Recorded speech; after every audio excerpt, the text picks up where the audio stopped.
Welcome to the Slop Farm. Enjoy the video. You start with basic but essential checks.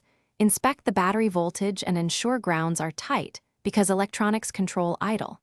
Once done, look at the intake, air filter, vacuum hoses, and throttle body to rule out airflow leaks that change RPM. Use an OBD-ROMAN 2 scanner now to read live PIDs and stored codes so you know whether sensors like TPS or IAC are misbehaving. Make sure to record numbers. They guide your next actions. Next, focus on mechanical and sensor adjustments. You clean the throttle body and idle air control. Carbon buildup restricts airflow and raises or drops RPM. Then measure TPS voltage at closed throttle and compare to spec.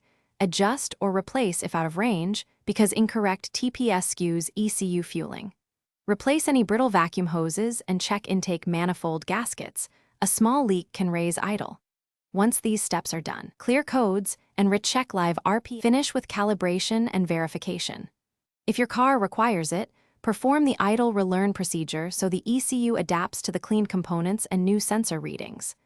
Monitor RPM stability while the engine reaches operating temperature because coolant temperature sensor errors shift idle.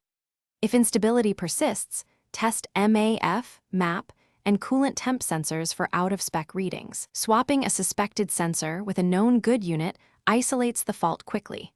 And finally, clear codes and verify the idle holds steady before driving. Thanks for watching. Consider subscribing if we helped you today.